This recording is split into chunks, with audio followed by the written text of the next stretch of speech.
Evening, Edgar. Could I get your professional opinion? Please speak, but I have something important to tell you. This strain of flu, it's very different from the one I saw in Europe. It's downright peculiar. Really? What makes you say that?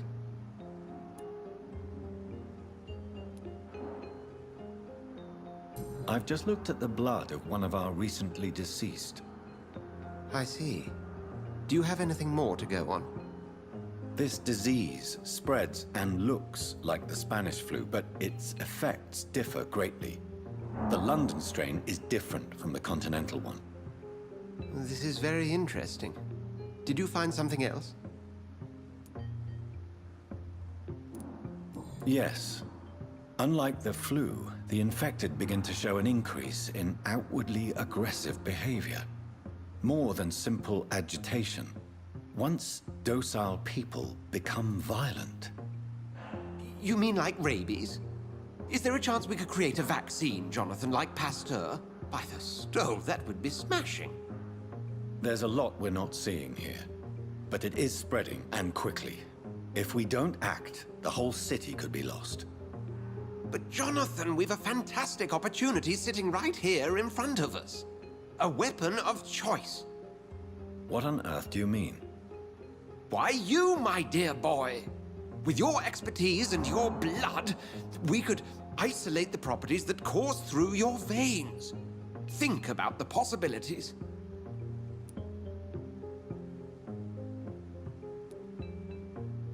But the risk of infection using vampire blood could compound the situation. I know, but your blood now carries remarkable regenerative properties. With our minds and your blood, there's nothing we couldn't cure. We'll discuss this more later. Thank you for your time. No, thank you, Jonathan. But as I said, I needed to talk to you. I have some rather bad news. Yes? I'm afraid it's your sister. My sister? She's to be buried this evening at Whitechapel Cemetery. Your mother published the obituary this morning. I see. I'm sorry, Jonathan. Please accept my condolences.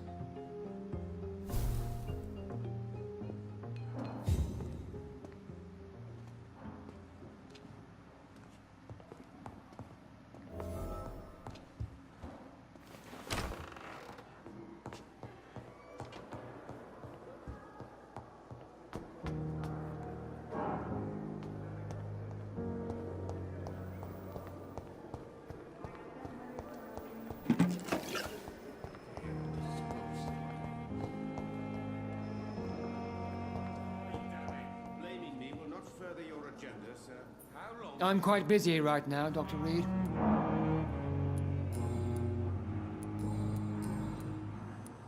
Tell me, Waverly, what do you think of Dr. Strickland's enthusiasm for his experimental research? Strickland is playing with his patients' lives for pride and glory. Now that, sir, is unethical. Are you thinking about something in particular? Harvey Fiddick needs delicate surgery.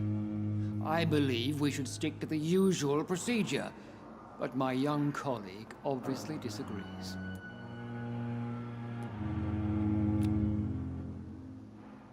Do you need my assistance? Don't be ridiculous. I'm capable of dealing with this myself. I've just not taken the time to do so. Then you are lucky that I have taken the time to do so. Consider it a gesture of solidarity between professionals. I wish this hospital could have received as much attention from you, Dr. Reid. We do not see you in surgery very often. Tell me, Waverly, what do you think of... Strickland... Are you thinking about... Harvey Fiddick needs to... And are you not afraid that your rivalry with Strickland may be blinding you? Rivalry? I guess you could call it that. But I will never be childish enough to let my personal feelings affect my judgment. Why do you wish to lead this surgery? I strongly believe that Mr. Fiddick should not be butchered to test an unproven procedure.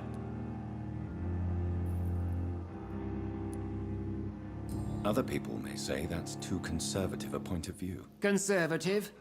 And what are you going to say to Mr. Fiddick if he loses his arm because of the operation? Because that's what's going to happen if the surgery is a failure.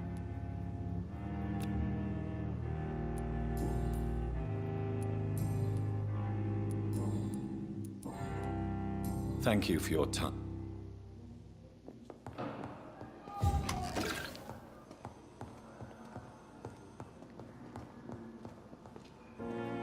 Good evening, Dr. Strickland. And good evening to you, Dr. Reid. Can I be of any help? Tell me, Thoreau, what's the real cause of your dislike for Dr. Ackroyd? He refuses to admit that your blood transfusion technique is the only way to save Mr. Fiddick. I'm convinced we must use it. What Dr. Ackroyd really said is that you lack the skill to perform this operation efficiently. Is there anything you have to say about this? It's a false conceit. Dr. Ackroyd secretly envies your reputation. His jealousy blinds him. I'm not the real target here.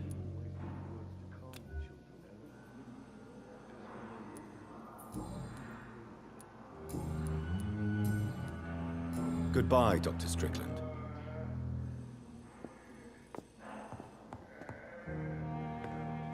Good evening, Mr. Fiddick. Good evening, Dr. Reid. Any news about my operation?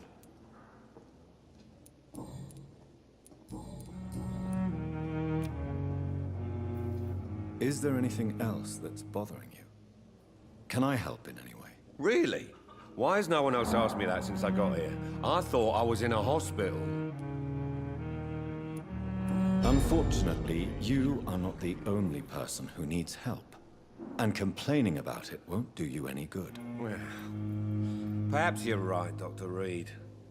I'm sure if me missus was still alive, she wouldn't be happy with me going on like this. Goodbye for now, Mr. Fiddick. You always knew the words to calm the children, Helen. As for me... I never thought I would have to attend my murdered sister's funeral. Mary, I can't forgive myself. I'll find the truth about what happened to us. I swear. Good evening, Dr. Reid. Such a pleasure to see you again.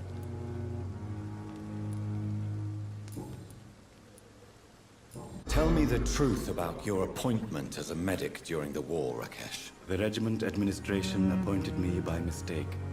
I had to learn the job on the spot, sir. Very hard, sir, but I rose to the challenge. Do you realize how many soldiers died because of that decision? You should have refused. Yes, sir. I swear I did, sir. But no one listened. When the first wounded arrived, I had to do what I could. It is an unbelievable story, Mr. Chidana. It was a time beyond belief, Dr. Reid. But I'm happy not to deal with the wounded. I prefer caring for the dead now. You can't impersonate a doctor. You can't improvise a medical education. People could die at your hands. You're absolutely right, sir. But as a field surgeon, it was more like being a butcher. Do you believe you have really helped these people? My ratings were within the averages of the regiment. I saved lives, Dr. Reid. Does that not say enough about triage and war surgery? Do you need medical attention? Well, the proximity of the dead is not the most healthy company, even if the quiet can be appreciated. Don't take too many risks with your health, Mr. Chidana. None of us are immune to this disease. And that is a good thing. Death and disease is a constant reminder of our mortality. But you have my thanks, Dr. Reid. Goodbye, Mr. Chidana.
One of them! Die! Oh my god!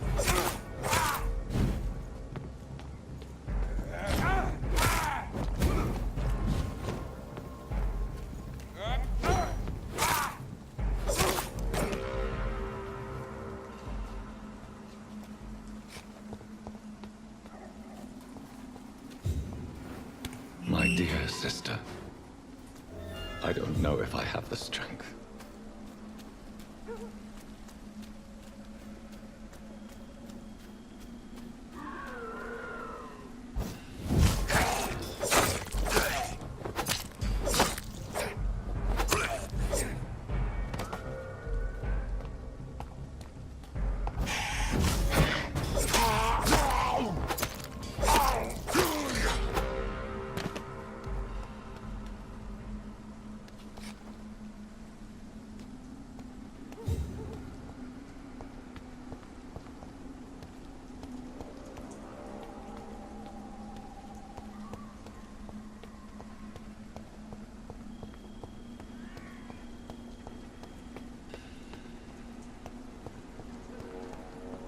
Since I can't reveal myself to my mother now, I must find a discreet spot to attend the ceremony.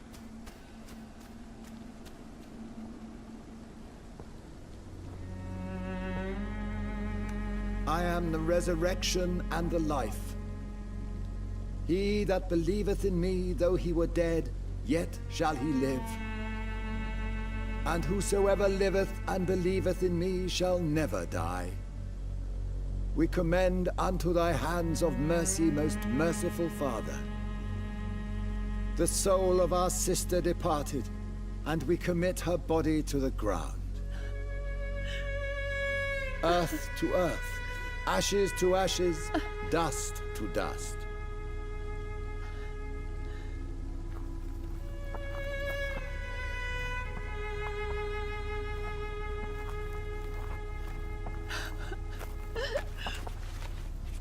Why kill my Mary and stick her here in this cold, god-awful place? These are the legal requirements for the epidemic, madam. Oh, Avery, I feel so tired. Please take me home. Yes, madam.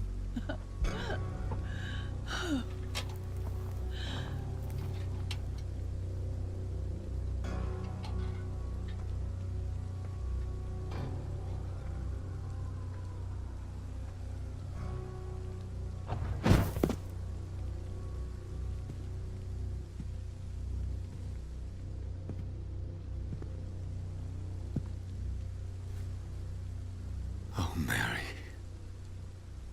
What have I done?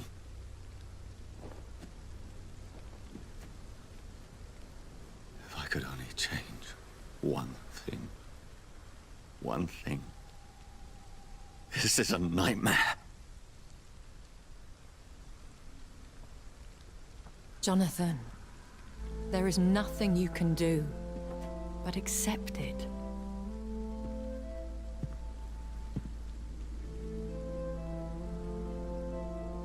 What brings you here? I thought you could use the company. I am so sorry for your loss, Jonathan.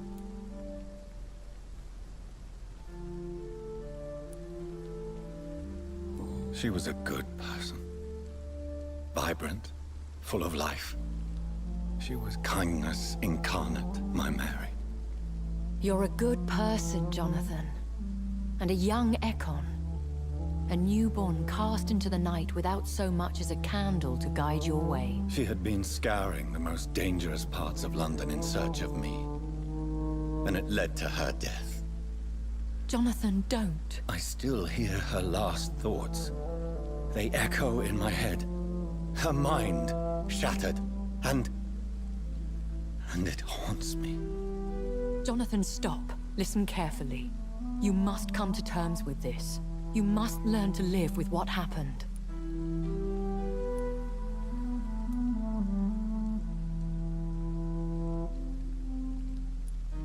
I'm learning. Every night is a new lesson. What I am, what I must do to survive. But my sister, she shouldn't have suffered because of my weakness. Don't you see? You're doing the work of our enemies, feeding your remorse. We are weakest when we grieve, and the guilt blurs our senses. And so this is why you're here. To warn me. You've felt this pain yourself. You too have endured this. I don't want to lose you, Jonathan. I've lost so many friends. Loved ones I cherished. Pray for Mary's forgiveness, if you must.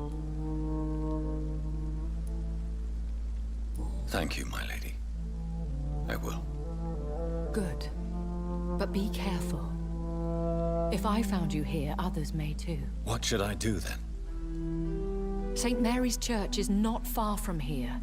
Go there and make your peace. Find the solace you need. My lady wants me to confess.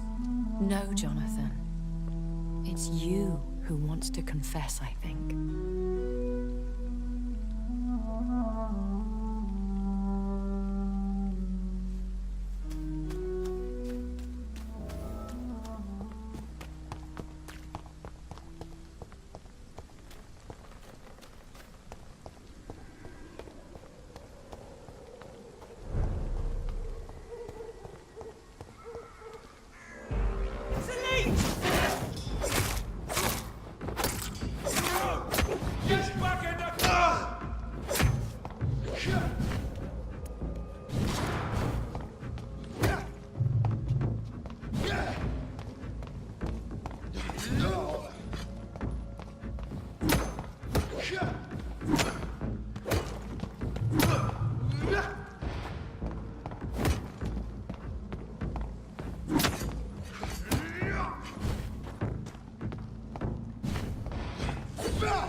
And off to church he goes, a newborn seeking divine consent to lick the blood from the soft and pointy crown. Who are you? Make yourself known. Newborn, you reek of guilt and pointless compassion. Shed your skin, forget your old weaker self. What do you want from me?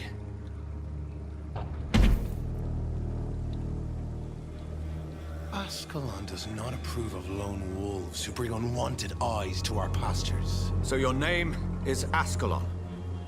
Ascalon's will is vampire law. Learn them, abide by them, or I shall return as your judge and jury.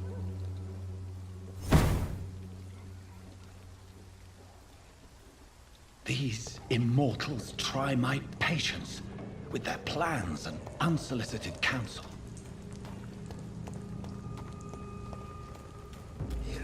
Over there! There's one of them vermin! Fucking fast! Die, vermin!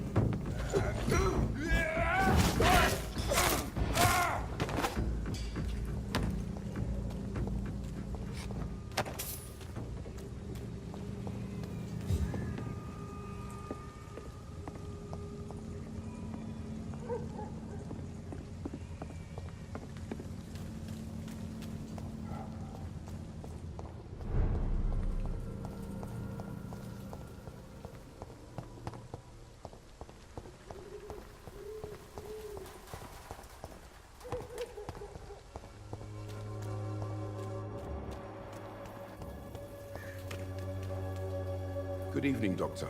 Can I help you? Have you any news of Nurse Crane and her dispensary? I'll never know what goes on in that place.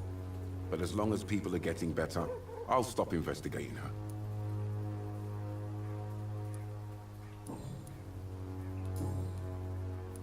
Goodbye, Mr. Darby.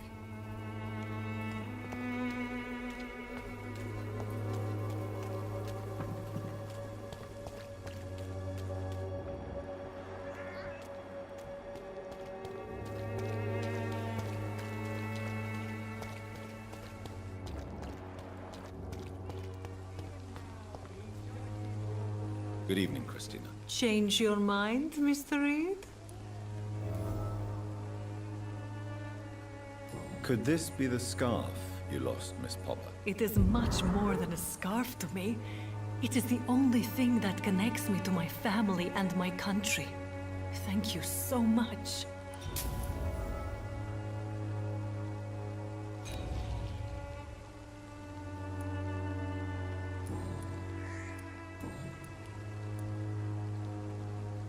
Goodbye, miss.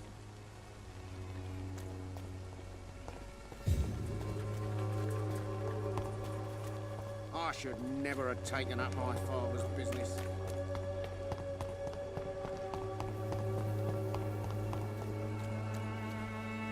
A lot of people are talking about this. Costs. Perhaps I should look into it.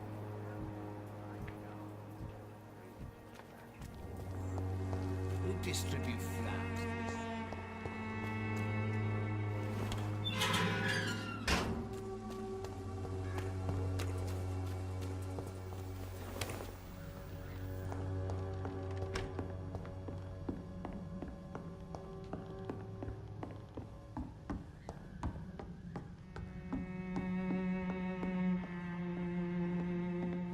Welcome back, Dr. Reid. Good evening, nurse. How should I address you? Dorothy? Dorothea? Miss Crane? Dorothy is all right. If you don't mind me calling you Jonathan. That's fine with me. What can I do for you then, Jonathan? How is the sanitary situation in Whitechapel? I don't know whether you have undertaken your own patrols or examinations, but local health seems stable. How are things going in the dispensary? Things are going fine since we made our arrangement. Do you have many patients? A few, but most of them just pass through and go back home, especially since those vigilantes stormed the building on the night you were here. Have there been any more attacks by the uniformed men? No. It looks like they have found another business to extort. How are things going in the dispensary? Things are going fine since we made our arrangement.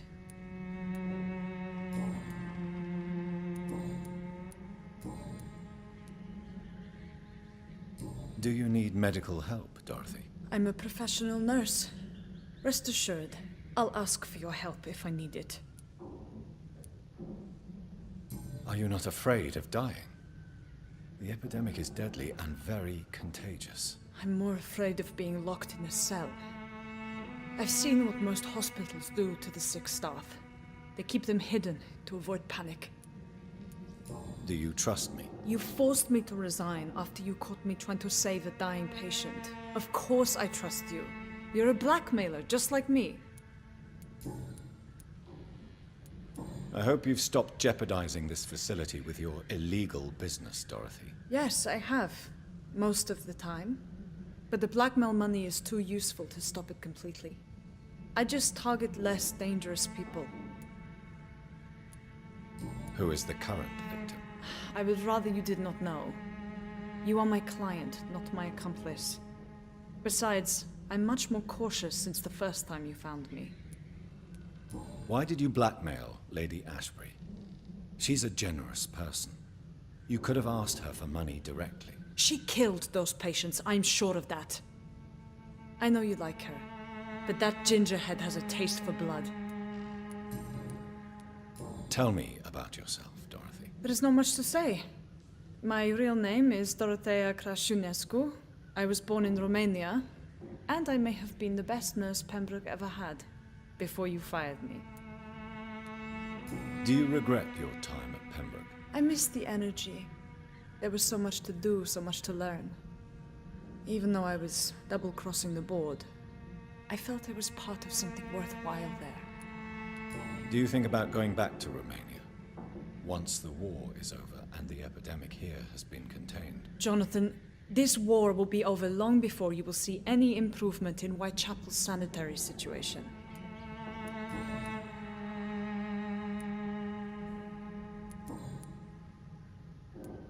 Show me what you have in stock, please.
Perhaps I should look into it. Mr. Bates, Evening, Doctor. have you heard anything about Nurse Crane and her dispensary? Not really. A man such as yourself, knee-deep in the muck of Whitechapel, must know more. Speak now. Yeah, thanks to Nurse Crane's dedication, these foreigners keep coming to Whitechapel, and my lodgings welcome all. So business is booming. More than ever. Hope Nurse Crane's dispensary does nothing but flourish. More money in my pocket in the end. Why am I not convinced? Maybe it's because you lack faith. Being a skeptic must be useful for a man of science.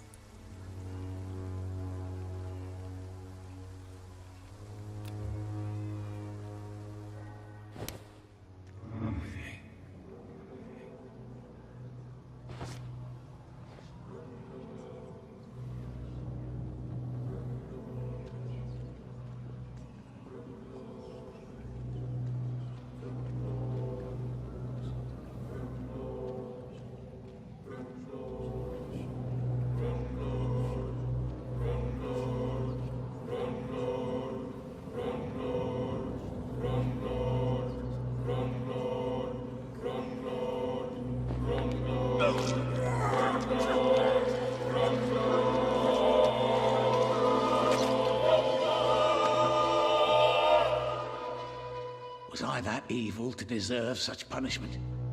My only regret is that no one will mourn me, for I have never been loved.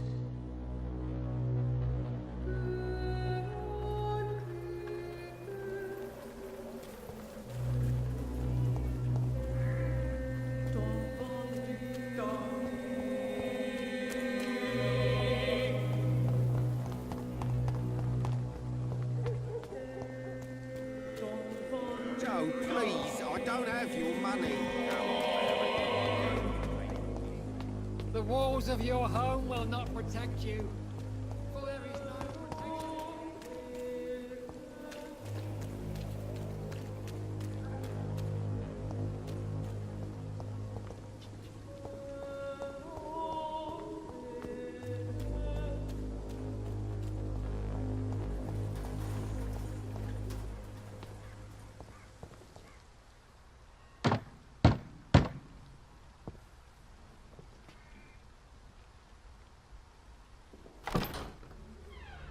Yes? What is it that you want? I'm sorry to disturb you at such a late hour. No worries, my son. I'm still quite awake, having just returned from a funeral. Yes, I know. I've forgotten what I wanted. I don't know.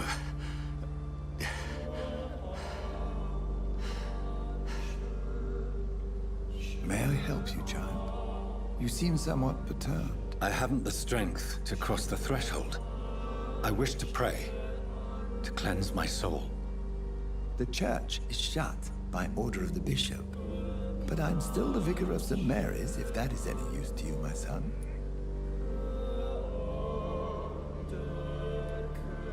You seem to me a good soul, Vicar. But this is a personal matter. There are no secrets from God, my son. If your heart needs comfort, consider me your chapel. For I can be as silent as stone. I've words for one departed. They're not for living ears to hear. Your eyes burn with rage, yet I see the pain that lies beyond. I am here to lighten the burden of all God's creatures. Whatever you tell me is between us and the Lord. Very well, priest. As you seem quite adamant. Open your heart, my son. Tell me what burdens you. With whom do you wish to speak? She was my sister.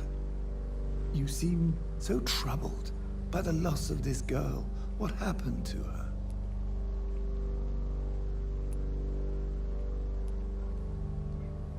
She has been laid to rest.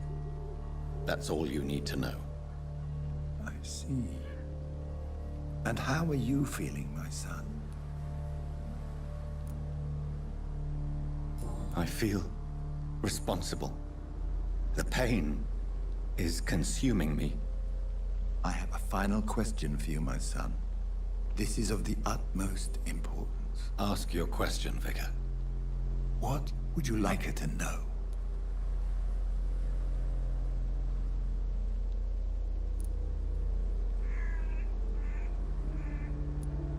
I killed you. There's no excuse. My dear Mary, forgive me. You have been heard, my son, and your burden will lighten if your words are sincere. Go in peace now, and live your life in the way she would have wanted.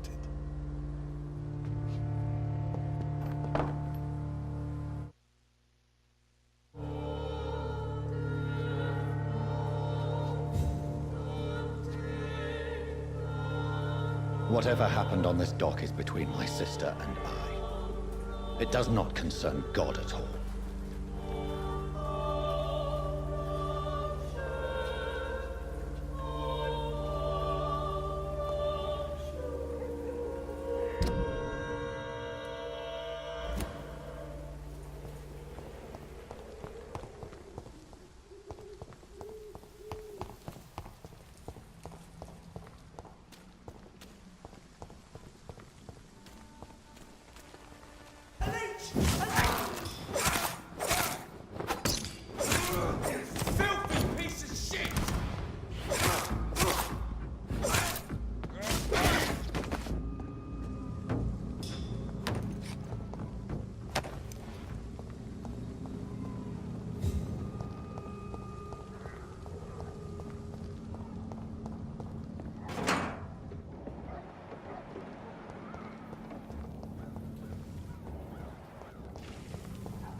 It's locked.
Remember you.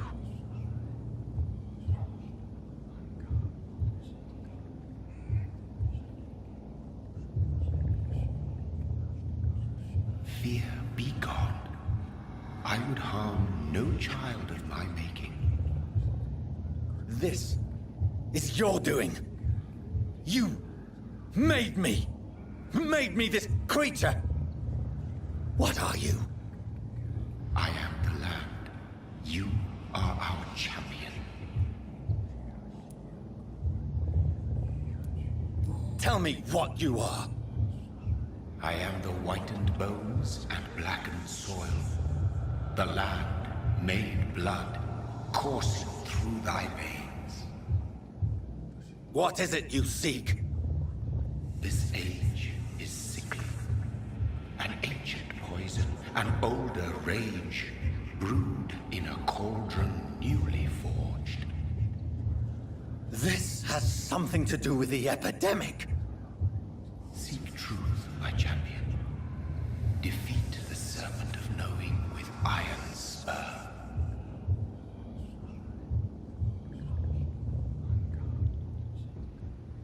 I've had enough of others making decisions for me, pretending to know how I should feel or behave. So the vampire who made me is some sort of disembodied entity? Or was he just projecting this vision in my mind? Maybe Edgar can help me with this one.